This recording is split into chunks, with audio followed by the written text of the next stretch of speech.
interesting. We went through the basic instruction phobia release and did that for about 20 minutes. That was back June 17th. You had an opportunity to go into a difficult weather situation and you didn't freak out. You didn't have that phobic reaction, something that you had experienced regularly since you were about 7 years old. Yeah. And so when you think about how that basic instructions phobia release helped you to maintain a calm state during that time that in the past would have been more challenging, and you would have had a more phobic response, what advice would you give to others who are maybe dealing with mental and emotional blocks, looking to overcome a phobia, or would like to create a similar kind of positive change in their lives?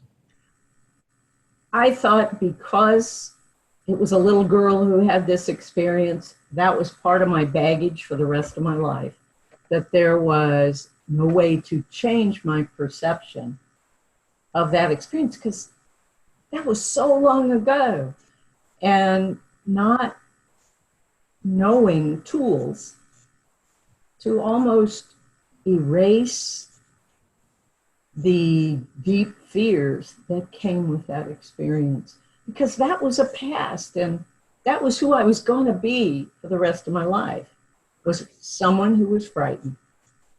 And this time, and so quickly after our basic instruction, I had to put it to the test.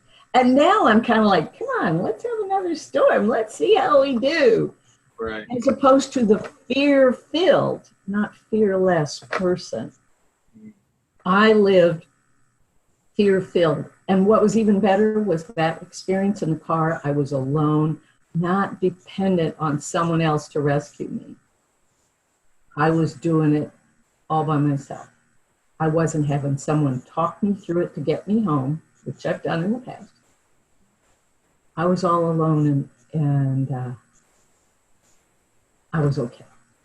Nice. And so if you're facing fears, if you're facing things that you think you've had for so long and you'll never get over, and they're stopping you from doing what you want to do in life or to be who you want to be, give it a try. Chucky has been so easy to work with, so comfortable. His voice, because we did this all on Zoom. We weren't sitting in a room together. This was a Zoom experience. And so it works whether you're sitting with him or online. It works in all situations, no matter how big or small your fears are. Well, I appreciate Thanks, Mary, for sharing your experience with basic instructions. Thinking about making a positive change in your life? Letting go of the past that's holding you back, or you're ready to release that emotional baggage? Check out the full interview with Mary Redmond, the fearless negotiator, and hear how she freed herself of a lifelong fear of tornadoes in minutes with basic instructions. Click the YouTube link in the post or visit basicinstructions.com to learn more. Success is simple if you know the basic instructions.